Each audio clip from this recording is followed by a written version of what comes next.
On this week's programme, the pace hots up as we reach the semi-finals of the Tote Gold Cup. And Cork is the venue for the final of the Guinness Trophy. Legendary trainer Tony Fahy comes under the spotlight. But first we go to Harold's Cross for the semi-finals of the Judicial Pride Tri-Distance.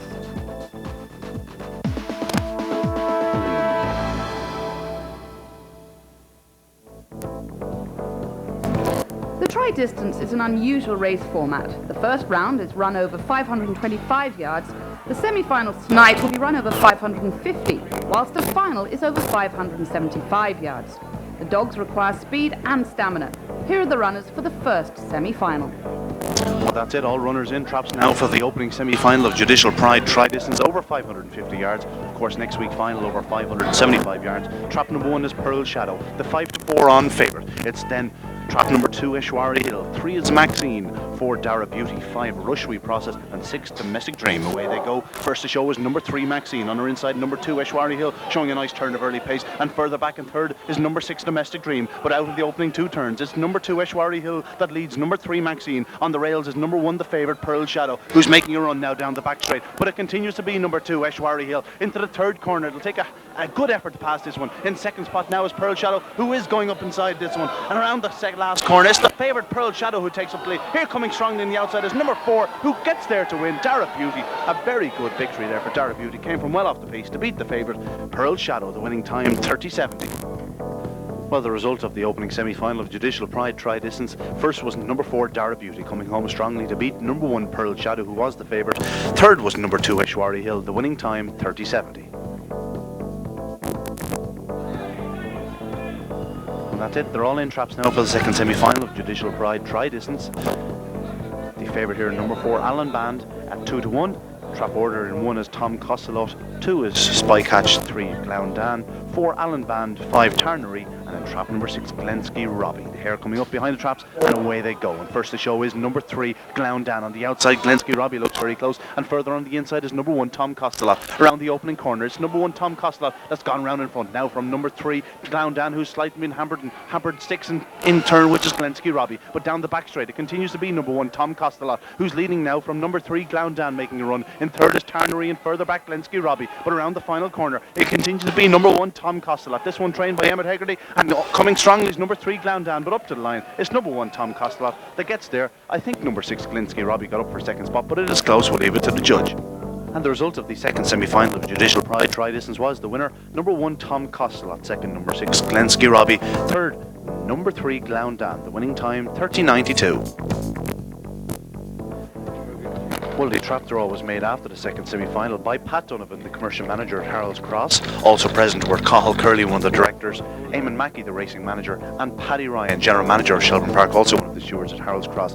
The trap draw resulted as follows: in 1 Gloundan, trap number 2 Tom Costellot, in 3 Eshwari Hill, 4 Dara Beauty, 5 is Pearl Shadow, and in trap number 6 Glensky Robbie.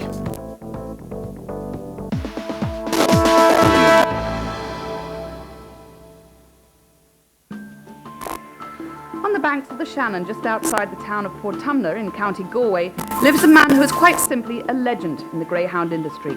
Tony Fahy has won almost every prize the sport has to offer in a career which has spanned nearly half a century. I had greyhounds of my own since 1956. Well, I was working up to 74 and I retired and gave up, went training full time. It was a big decision, yeah, because work wasn't that easy to come by at that time either, so it was either make a success of it or not after that, At the time of making his decision to train full-time, Tony had Peruvian style and splendid silver in the kennels, with It's a Champion standing at stud. But it was the exploits of Peruvian style that Tony is best remembered. We bought Peruvian style out of the Puppy Derby, I think, in 74, and we thought he was a right prospect. He won the Wadsworth Glass. He smashed the track record in Wadsworth on 2 occasions during that. He had tremendous early. He won the Tipperary Cup, which it's hard to win. That time it's the Derby, so. He won the Callaghan Cup in Harold's Cross, which was it was an open race that time, as well, A lot of people would be very anxious and keen. Curraheen Cup, isn't it? Curraheen Cup. I think you were only... I was only a baby that time. You were on mini, I think. It was around this period that Tony's nephew and namesake got his first taste of greyhound racing. The first time I went to the track now, I was maybe 2 or 3 years of age. The first time I think was probably the Curraheen Cup, and I think it was 76 in Hearts Cross. I remember that well because my mother was left at home and she got a lift up with someone. She brought me up along with her, you know. And when I seen Tony was my godfather. And when I seen him, I was dying to get up and sit in his knee. So I have a picture taken of me sitting in his knee, like so. That's one thing. That was probably my first memory, like, you know. Young Tony got very used to seeing his uncle collect the silverware, as Peruvian style seemed almost invincible. Won the Ledger in Shelbourne. I suppose he won 5 competitions, walking competitions in a row, like, you know. Peruvian style had recorded a phenomenal 20 wins in succession. He needed just 2 more to rewrite the record books. It would have been a world record if he broke 21 races in 76, I think, in Galway. It would have been a world record, like, you know. The world's media turned its attention to Fahy, but he claims he didn't feel under pressure thanks to Peruvian style. He took a lot of pressure off you. He was that kind of dog, like, you know, so he was always in good form. You know, he had the ability to get out quick, you know. That was it. Unfortunately, fate was to step in. A toe injury which had been plaguing the great dog finally put paid to his chance of breaking the world record. The night he was beaten, he missed his break that night. And that was the end of the story. He had a damaged toe at that time, like, we were just keeping him going, like, you know. So hoping that we would set the world record, like, you know, so. But it wasn't to be. Nevertheless, Peruvian style's 20 straight victories meant he held the Irish record, much to the delight of Tony's nephew. It is an Irish record, hasn't been broken. I think Late Show and Chart King were the nearest that got to it. So, you know, and it's since 1974. It's a long time now, so like it's a fair record to hold. In recognition of his achievements, Tony was presented with the much-coveted Texaco Sports Stars Award for 1987. I think Michael Kinane and all the top soccer, Liam Brady and all them would have their Texaco Sports Star Awards and that, you know. So it is a big honour, like, to be recognised and one of the top sports personalities, you know. As far as I know, he's the last man in Ireland to get a Texaco Award for greyhound races. I think it was just for his achievement of training the dog, really, like, you know. It was a brilliant honour, like, you know, so it is, yeah. He's put great dogs through his hands, like, and it isn't just, we say, the likes of Peruvian style, like, in the last couple of years, like, he had good dogs like Velvet Rocket, Pass Machine, like, Pass Machine was probably one of the best early pace dogs in this country ever, like, probably an unlucky dog not to win a puppy derby, like, you know, so. And even up to lately, like, even when I had the Concord Direct and Concord Swift, like, he was brilliant at, you know, like, where I'd be going wrong and making mistakes, like, you know, I'd say, we'll run him tonight in Shelbourne, he'd say, no, you know, run him here, run him there, like. He's very patient with the dog. He never really tends to rush a dog. If he has a right dog, he won't rush him, you know, he'll take his time with him and that, you know. And he's gentle as well, like, you know, he's a person like this, he's very easygoing and that, you know, and he really is able to get the best out of dogs, you know. His attitude towards them and that, and the way he handles them, and, you know, he's real, and he really cares about them as well, like, you know, which is a really, really important thing, like, you know. Tony Jr. now holds the trainer's licence, and whilst his uncle is delighted to have someone carry on the family tradition, he never doubted the young man's passion for greyhounds. Since he was able to walk, he had a big love for the dogs all the time, you know. As a matter of fact, one time he was missing and more looking everywhere from him. He was only a child. We eventually got him in the kennel along with It's a Champion and he was sleeping on the bench. That was it, like, you know. The nephew has the licence in his name now, and I'm delighted to be involved all the time, like, and be able to help out, you know, so. Tony's actively involved, like, you know, he'd be telling me, like, you know, like, everything, we discuss everything, like, we say where we run dogs, where we'll trial dogs and stuff like that, everything is done like that, like, see, even though my name is on the licence, he's probably working harder now than he ever works, you know, so. One of Tony's favourite memories is when the great early pace dog Velvet Rocket won the Champion Stakes in 1994. And away they go, and it's Velvet Rocket who bombs away. Michael's Machine is only third. Moving up on the outside is Valleys Express, and down the far side the leader is Velvet Rocket, showing a couple of lengths in front of Valleys Express. Michael's Machine has plenty of running to do in third as they go into the third bend, and still Velvet Rocket from the traps, holding a couple of lengths advantage over Valleys Express. Michael's Machine is in third and racing up towards the finish now. It's Velvet Rocket with Storming home on the far side. Popov, he's just nailed, I think. Velvet Rocket has held a storming late run of Popov, who I think has just failed. So the early start of Velvet Rocket proving very important in the FIBO Champion Stakes. It'll be interesting. Soon know the hare coming up behind the traps. And away they go, and it's number 4 Craigan Trade is out fast, showing ahead to the bend. 6 Concord is putting in around the inside, and number 1 Alan Brandy going up the inside, and Alan Brandy leads on the bend from number 3 Persian Tom. Number 4 Craigan Trade is 4th, Brunswick Buddy is 5th. Down the back, Alan Brandy in front, number 3 Persian Tom is 2nd. 5 Vina Marina putting in a big run, he's going to be very close. It's number 1 Alan Brandy in front, 3 Persian Tom 2nd, Vina Marina in 3rd as they come around now the last bend. Still Alan Brandy in front, number 3 is 2nd Persian Tom, Vina Marina in 3rd. Is Alan Brandy going to hold on? He's going to hold on from Vina Marina in 2nd. And it's very close. Last year, due to injury, Alan Brandy got no further than the semi-finals in the Derby. Despite his success, Tony still has one burning ambition. I suppose to probably, like everyone else, win the Derby, you know. Only one person can do that every year, you know, so you want a lot of luck and you want a great greyhound, like, you know.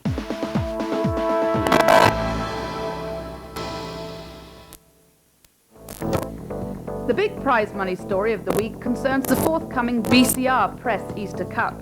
Sponsor Danny Riley announced a major bonus for any dog doing the Easter Cup Irish Derby double. The total payout will be €250,000. That's $35,000 for the Cup, $150,000 for the Derby, and $65,000 bonus for the dog completing the double. Cat's Rock Daisy was the last to do it 30 years ago, and before that it was the legendary Spanish battleship in 1954 and 55. After the break, we'll bring you the final of the Guinness Trophy and the semis of the Tote Gold Cup.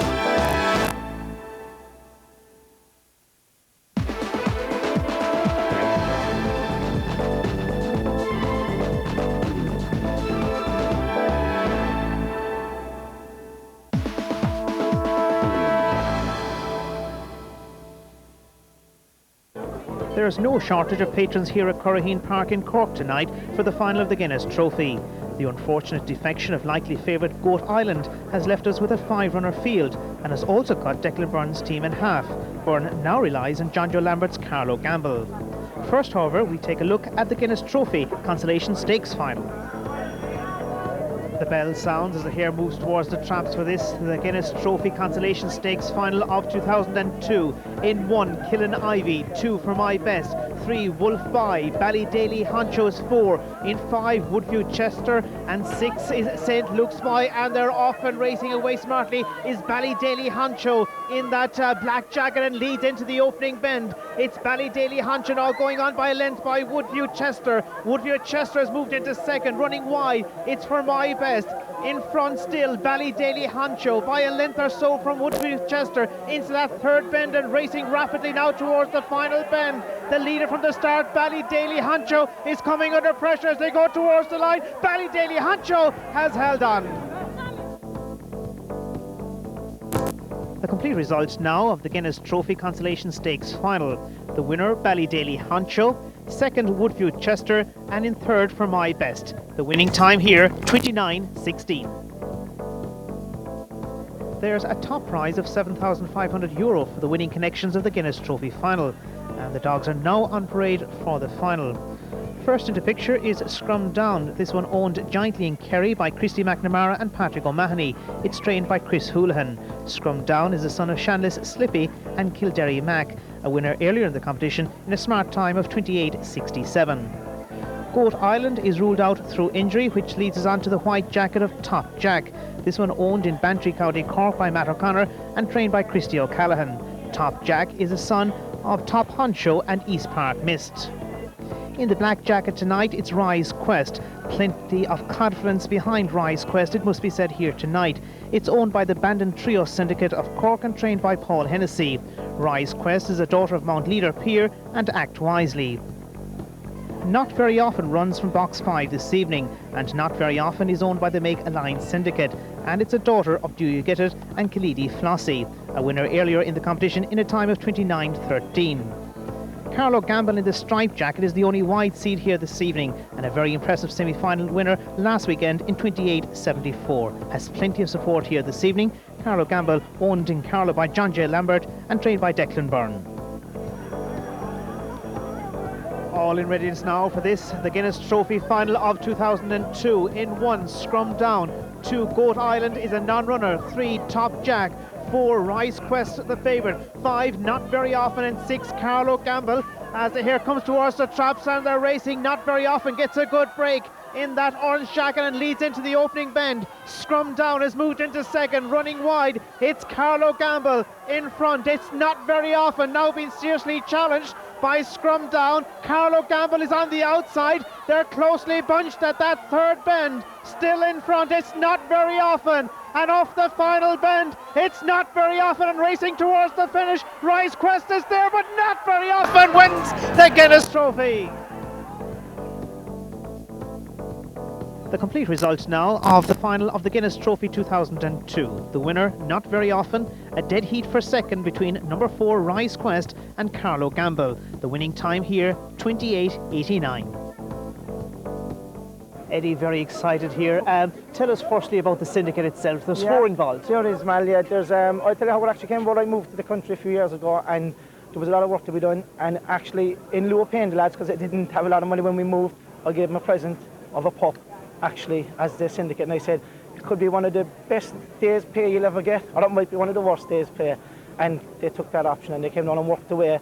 Never got paid, but they got a pup instead, and now the rewards are here tonight. And a lot of the lads actually had a few pound of 66 to 1 before the semi-final, like. So we're absolutely over the moon tonight, like, you know, yeah, we're thrilled.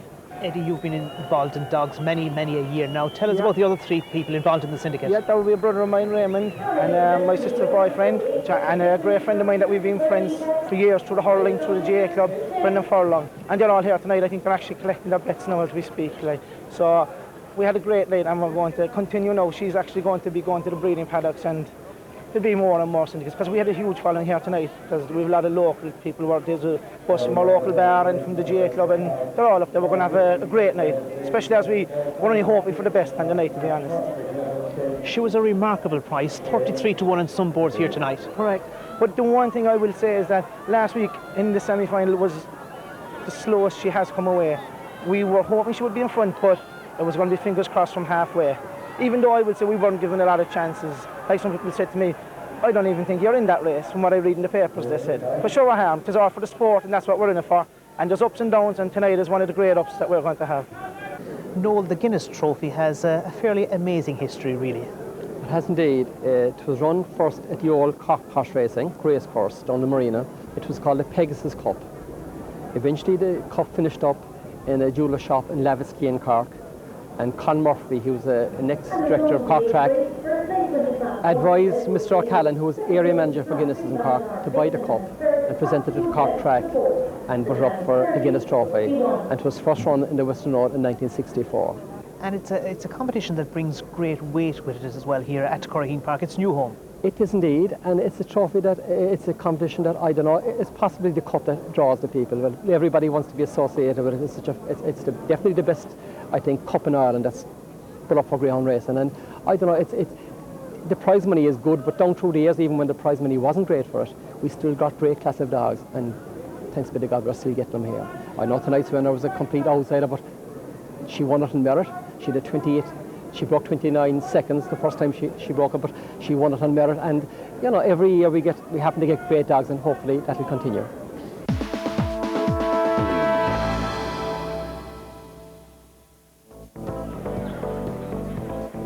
Well, welcome to Shelbourne Park. The feature tonight are the semi-finals of the Shelbourne Tote Gold Cup.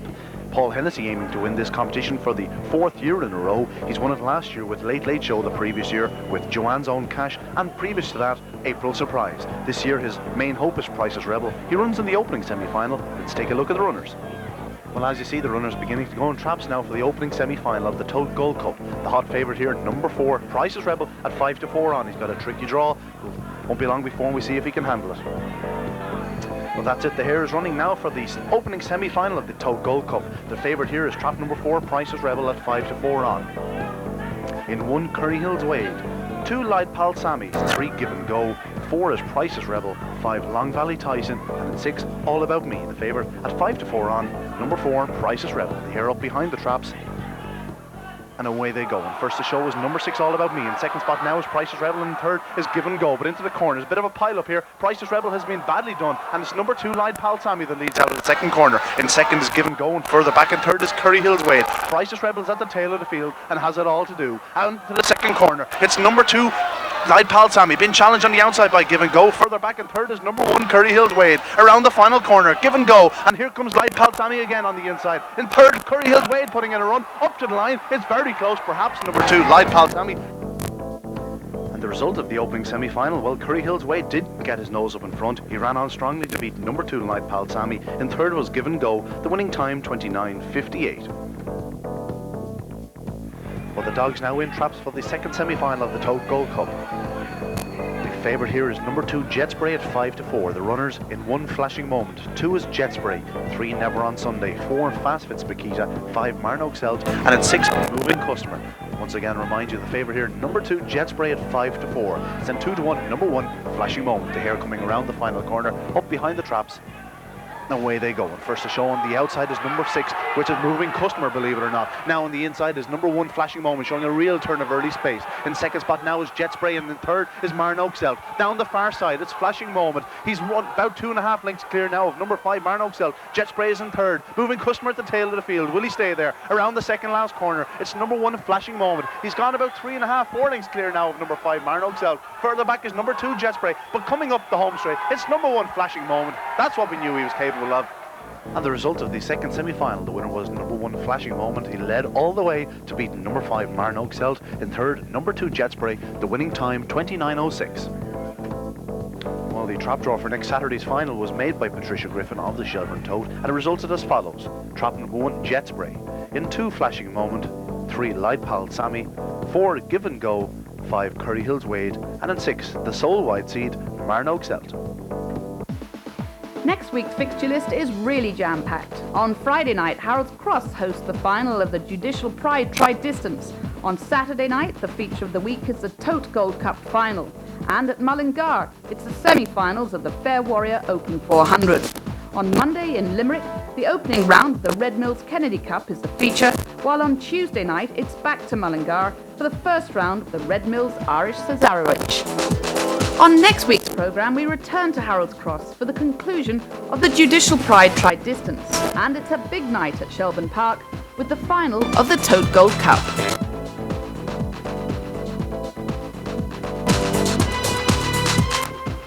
For further information on Irish Greyhound racing, ownership and syndication, visit our website at www.igb.ie or email us at admin@igb.ie.